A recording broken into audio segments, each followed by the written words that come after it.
Hola, ¿qué tal a todos y bienvenidos a esto que se llama Ponte de Ambiente? Mi nombre es César Ramírez y en el video de hoy voy a hablarles acerca de cuáles son las consecuencias que nos puede traer aplicar el modelo de la economía verde en nuestros países.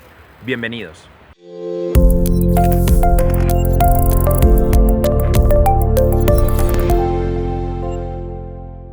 En un video anterior que les dejaré en las tarjetas, hablé sobre qué es la economía verde y en qué consiste.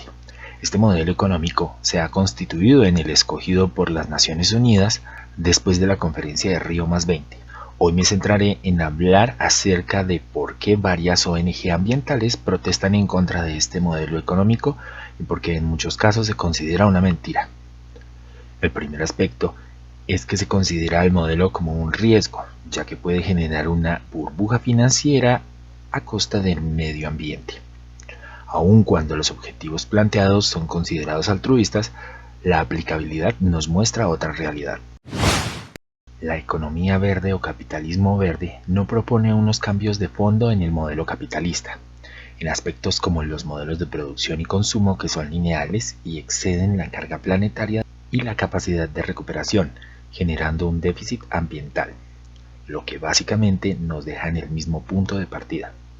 Por el contrario, la economía verde genera un movimiento muy nocivo en el que se le pone un valor o tasa económica a los bienes comunes de toda la humanidad y permite que alguien se haga poseedor de ellos.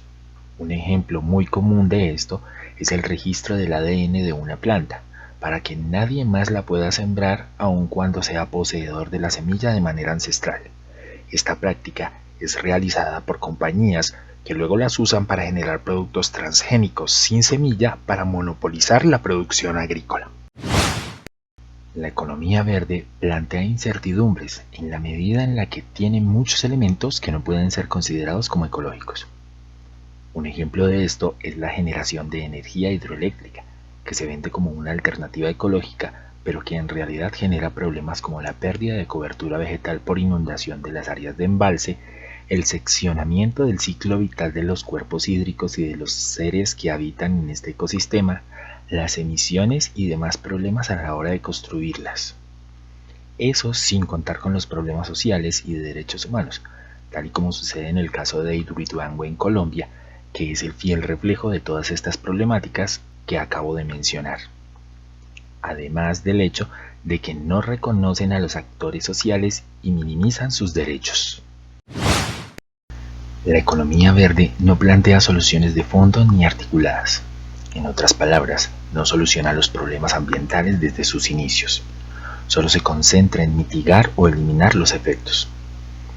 Uno de los ejemplos más comunes es creer que prácticas como el reciclaje son soluciones de fondo para eliminar el problema de la contaminación, ya que en realidad una solución de fondo sería disminuir el consumo o la población, esta última de manera ética y por acuerdos de voluntades, con cosas como la planificación familiar. La población mundial actualmente es de 7.837 millones de habitantes y necesita los recursos de 1.6 planetas para sostener el régimen de consumo actual, lo que nos indica que se debe disminuir la población a 4.898 millones de habitantes o el consumo en un 37%. Por desgracia, ninguna de las dos metas está dentro de lo que los gobiernos plantean y mucho menos en las metas de la economía verde. Y esto es solo uno de los muchos ejemplos de una fe ciega en que podemos seguir manteniendo el ritmo de vida actual sin acabar con el planeta. La economía verde busca ponerle valores monetarios a cosas que no lo tenían antes, lo cual hace que la relación con la naturaleza cambie de manera sustancial. Como resultado de esto, surgen nuevas maneras de ver la naturaleza, como por ejemplo los llamados servicios ecosistémicos, que no es una solución de fondo hacia la absurda manera lineal en que producimos actualmente. En lugar de esto, la economía verde le da un papel monetario y de supuesta compensación a la naturaleza y a los procesos de conservación relacionados con esta, convirtiéndolos en una nueva moneda, que son los bonos de carbono, que tienen un amplio marco legal y considerables subvenciones estatales, y que no son más que un permiso para contaminar a voluntad y ocultar las causas estructurales que nos llevan al cambio climático, la pérdida de la biodiversidad y la contaminación de nitrógeno que proviene en gran parte del uso de fertilizantes en la agricultura. Una de las promesas esenciales en las que se sostiene la economía verde es la innovación en tecnología, que por ser uno de los determinantes del desarrollo, se convierte en una suerte de amuleto en la ruta a imponer este esquema del mismo capitalismo de siempre, respaldado en cosas que reemplazan la naturaleza de manera descarada y peligrosa, como la biología sintética, la geoingeniería y la nanotecnología, proponiendo como avances absurdos tales como árboles artificiales, torres capturadoras de carbono y sombrillas solares sobre los polos. Todo para no dejar de contaminar como siempre. Eso sin mencionar mercantilizaciones absurdas como el impuesto al sol, que merece un video aparte. Las soluciones de fondo pueden ser muchas, pero no son inmediatistas ni a corto plazo. Requieren planeación, esfuerzo e inversión que en muchos gobiernos no están dispuestos a hacer, ya que un verdadero crecimiento verde involucraría una democratización de los recursos y unos márgenes de ganancia menores.